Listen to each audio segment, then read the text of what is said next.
समझिए क्या, कोई तेरा नहीं जिसके भरोसे पर है,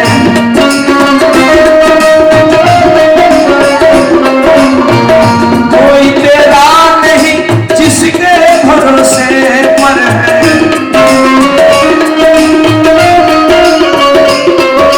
क्यों?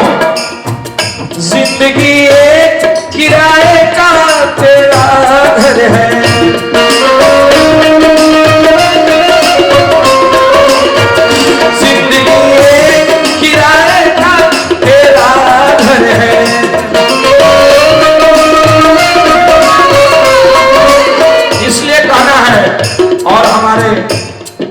आदरणीय रेणु दीदी जी भी आप लोग को 2 दिन से समझा रहे हैं क्या, प्रभु का नाम ले हो,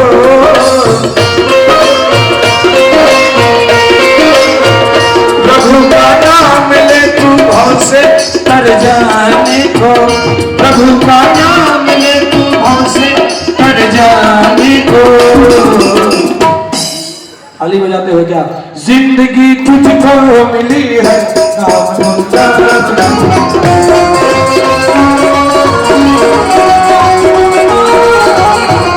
जिंदगी तुझको मिली है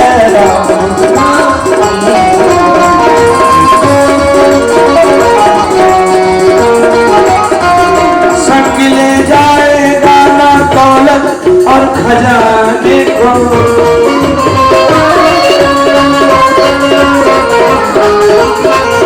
संग ले जाएगा ना दौलत और खजाने को।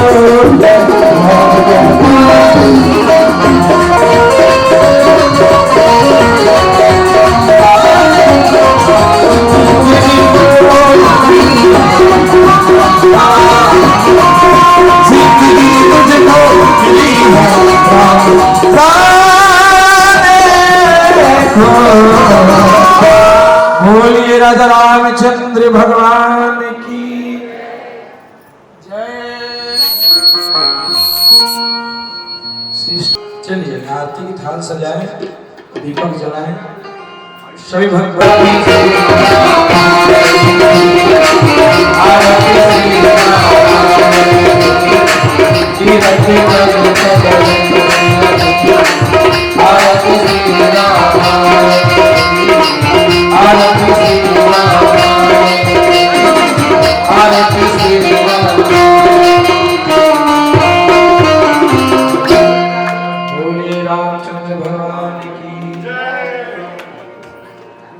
सभी भक्त बैठ जाएं।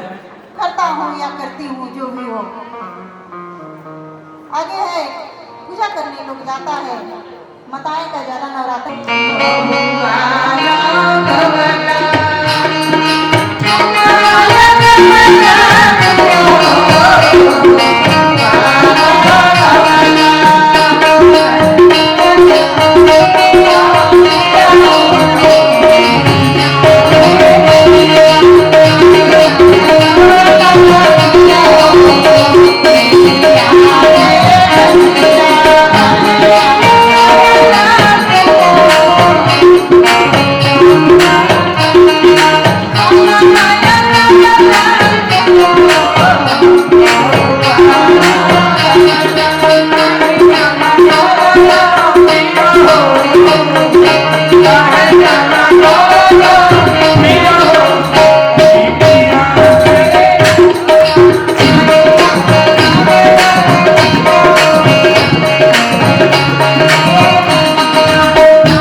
हमारी मिथिलानियाँ आती है, कलश में पानी लेकर बरात आती है तो कलश लेकर के आती है समधी को स्वागत करने के लिए जन्माशय में।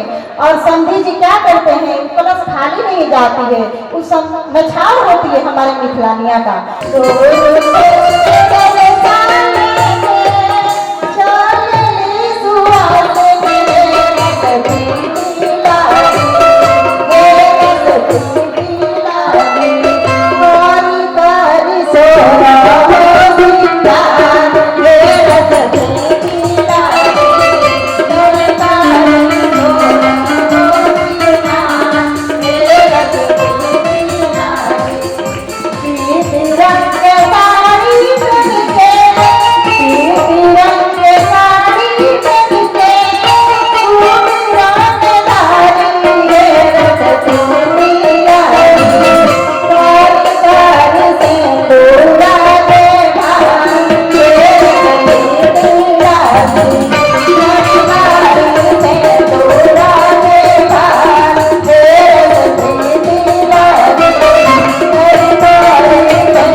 मर्यादा में रहती है, सब ऊपर ऊपर नहीं ताकती है।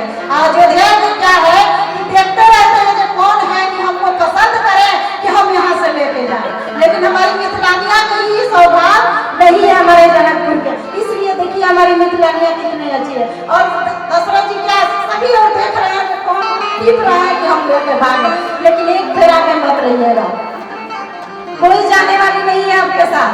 अरे राम जी से पूछे जनकपुर के नारी बता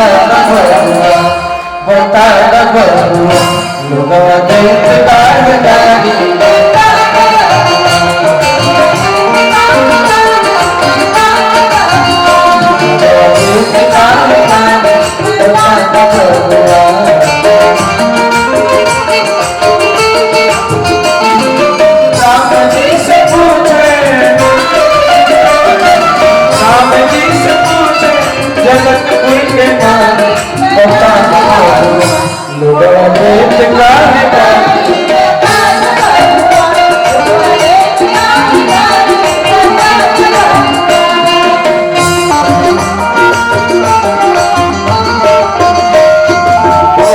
से पूछो ओ धन सिधारी,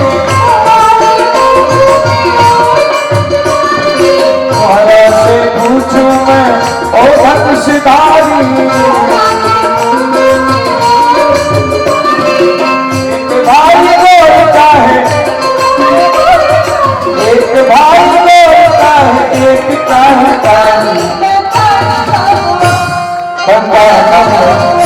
लोगों ने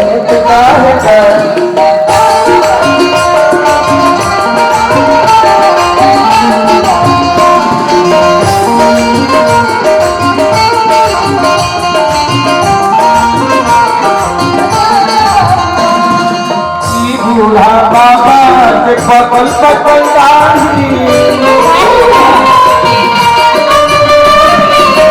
बूढ़ा बाबा के पकल पकल दाढ़ी, देखन में पाकर खाए भर थारे बता लोगों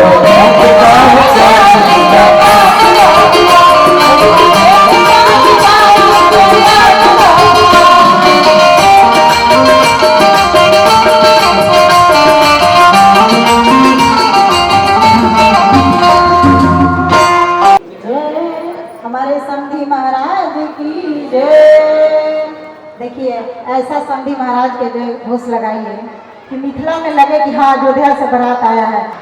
बेटी के बाप कभी देता है लेता नहीं है। जिसके घर में बिटिया है वो राजा है, जिसके घर में नहीं है तो सोचिए कि वो महागरीब है। गरीब नहीं है, महागरीब है। बेटा भाग्य से पैदा होता है, बेटी सौभाग्य से पैदा होती है। इसलिए बेटी घर में होना जरूरी है। जिसकी घर में बेटी नहीं है आंगन में किलकारी नहीं घुसती है। जान ले लाख बेटा हो, जब बेटा पैदा करोगे और बेटी नहीं लाओगे तो बहू घर में कहाँ से आएगी, अगर यदि बहू घर में नहीं आएगी तो बेटा कहाँ से पाओगे। इसलिए दोनों जरूरी होता है। लेकिन आजकल देख रहे हैं कि बेटा की संख्या ज़्यादा है, हमारी बेटियां का संख्या बहुत कम हो रही है। आजकल देखिए, पहले का था कि शादी 15, 16, 12, 13 वर्ष का लड़का हो या लड़की हो जाती थी, ढूंढने के लिए लोग माँ बाप अपने बिटिया के चल देते थे। आजकल देखिए कि 40 साल के पुरुष हो रहे हैं, फिर भी लड़की नहीं मिल रही है, बहू नहीं मिल रही है शादी करने के लिए। क्या जुग आ गया है, कोई नहीं चाहता है कि मुझे लड़की हो। अरे लड़की अपने भाग से आती है, आपको देने से नहीं कुछ होती है। आप कितना चाहेंगे कि हम, देखिए मकान जो है उसको रेंट आइए करेगा, रेंट आता है ना, रेंटर आएगा कि हाँ मकान खाली है जाए। जिसके रेंट को मकान को जरूरी है तो रेंट ही जाएगा मकान के पास कि भाई हमको रेंट मकान जरूरी है, रेंट देंगे हमको दीजिए। उसी तरह जब बिटिया रहेगी तो 10 दुआरी आदमी जाता है बर खोजने के लिए, लेकिन होता कहाँ है, वही जो राम रचिरा था। पार्वती जी ने जब माँ को समझाने लगी, माँ रोने लगी, तो पार्वती जी क्या बोली कि हे माँ, ब्रह्मा जी का लिखा हुआ रेखा नहीं मिट सकता है। इसके पिछले प्रसंग में बताए हुए थे ना, जब गई थी तप करने, माँ रोने लगी परसों के। इसीलिए है कि जो भाग में ब्रह्मा जी लिख देंगे ना, उसको कोई पलट नहीं सकता है। सीता जी का कितना देख करके प्रभु हमारे जनक जी किए थे, क्या सीता जी के सुख हुआ? वही हाल है कि आप लोग कितनों धन दे करके कर दीजिए, नहीं, बिटिया खुद अपने भाग से आती है। इसलिए जिसके घर में अगर 1 रुपया नहीं है, बेटा अगर सही हो गया तो 1 रुपया की जगह नहीं है, वो कमा करके आपको 100 करोड़ को बिल्डिंग बना लेगा। अगर जैसे बेटा नालायक निकल गया तो बिगाड़ देगा, लायक निकल गया तो बना देगा। इसलिए अब उसको भाग्य का चिंता मत करिए, अपना जो कर्म है उसको करिए और छोड़ दीजिए निर्णय कि अब प्रभु ठाकुर जी के जब ठाकुर जी के ऊपर छोड़िएगा तो वो आपका बस चीज नहीं है, वो खुद अपना लेंगे। हमसे एक प्रश्न किया आदमी पाली में कि आप तो कथा करते हैं, एक चीज बताइए हमने क्या, भगवान आप इतना करिए, भगवान अवतार इतना पाप बढ़ रहा है, भगवान आ क्यों नहीं रहे हैं, भगवान अवतार क्यों नहीं दे रहे हैं। आप कहेंगे प्रश्न तो आपका अच्छा है, इसमें से कथा सुनने सभी लोग आता है, भागवत कथा सब कोई सुना था, भागवत गीता पढ़िएगा सब कोई सुना था, लेकिन किसी का मुक्ति नहीं मिला। लेकिन हमारे धूतकारी जो कथा सुने थे, गौकर्ण का भाई थे, बहुत अत्याचार से, भागवत गीता में है, उनका प्राण छूट गया, माँ बाप पर अत्याचार किए, घर में गांव में किसी को अस्थिर नहीं रहने दिए थे, तो प्राण छूटा तो प्रेत जोनी में उनका जन्म हो गया। भटक रहे थे, लोग सोचता है कि हम मर जाएंगे तो स्वर्ग में गए, नरक में ये नहीं होता है, जब तक यह दवाई अच्छे मरिएगा तो प्रेत जोनी में भटकिएगा। प्रेत जोनी में भटक रहे थे, यहाँ थोड़ा कथा का संक्षेप में कर रही हूँ। प्रेत जोनी में भटक रहे थे और कथा भागवत कथा हो रही थी, वहां नारद जी बोले और वही आए प्रेत जोनी में, जो बांस का खंभा जो देख रहे हैं पंडाल का, इसी तरह बांस के खंभा में प्रेत जोनी बन करके बैठे थे, बांस के खंभा में। पहला दिन जो कथा हुई कृष्ण का महिमा, बांस पहला दिन फटा, दूसरा दिन फटा, तीसरा दिन फटा, चौथा दिन फटा, 5वां दिन फटा, 6ठा दिन फटा, 7वां दिन से बांस फटा और विमान आया और धुतकारी को लेकर के चला गया। क्यों? पंडाल में तो सारे लोग बैठे हुए थे, सारे लोग कथा सुने थे, लेकिन मन से कौन सुना? धुतकारी प्रेत हो करके सुना। कथा तो इसमें जरूरी नहीं है कि सब लोग कथा सुनते होंगे, इसमें बहुत लोग हैं कि घर में सास बहू है, बेटी बहन है, सखी सलेहर, कथा तो होना ही है, इसमें ना का सवाल है। औरत हम भी हैं, हम भी एक औरत, ऐसा नहीं है कि हम भी कोई आई हूँ महारानी ऊपर से उतर भी हम सखी की तरफ देख रहे हैं तो बोले अंडा नहीं गई थी, ऐसे करके तू तो मैं होने लगा, सखिया सब चुप हो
गाई के गोबारा से अंगना लिपाई रघुनंदन बजमती चौका पूरा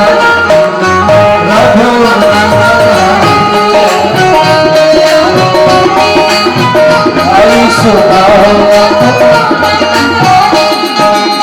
गाई के गोबारा से अंगना लिपाई रघुनंदन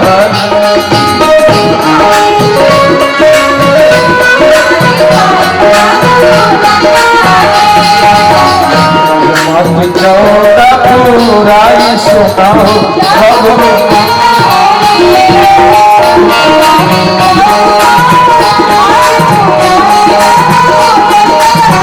वही चौका बैठले दशरथ जी के बेटा रघुनंदन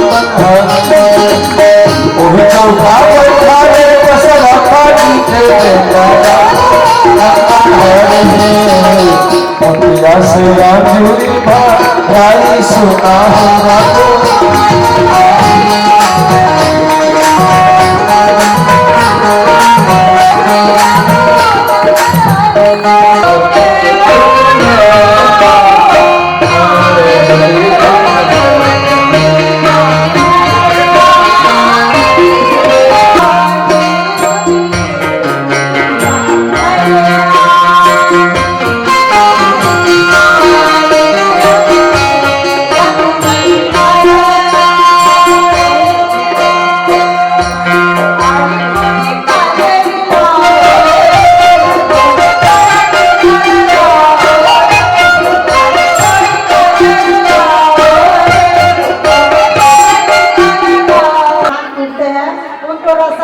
दिया जाता है धागा उधर से अब थोड़ा सा समझाइए क्या है धागा और बांध दीजिए सभी को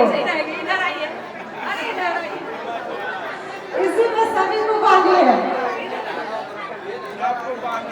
हाँ इसमें और धान उठिए सबको योग मुसर पकड़िए बिलाज मुसर पकड़िए कह रही है सखिया हमारे रस्म है मिथिला के ओठरी में